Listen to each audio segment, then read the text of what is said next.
Hi, so today I'm going to show you an easy peasy Dutch oven pot roast that you can try when you're up camping. So stay tuned.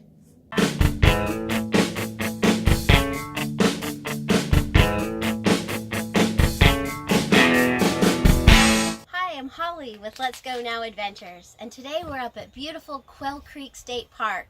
And I thought because it's such a beautiful day, let's make an even more fabulous dinner.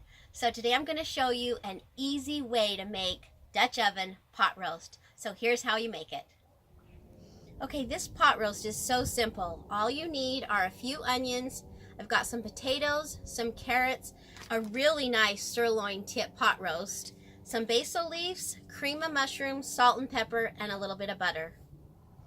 Okay, so to start off, I like to use the Dutch oven liners just because it makes for super easy cleanup. So we've got the liner, and we're going to give it a good spray of cooking spray.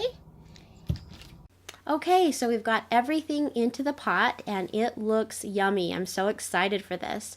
Now, it does take 5 hours to cook, so it is a little bit time consuming because you do have to change the briquettes every hour.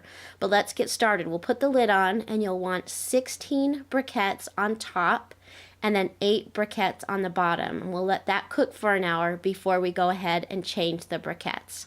Okay, so we are an hour in, and it looks like the flavors are just starting to mix.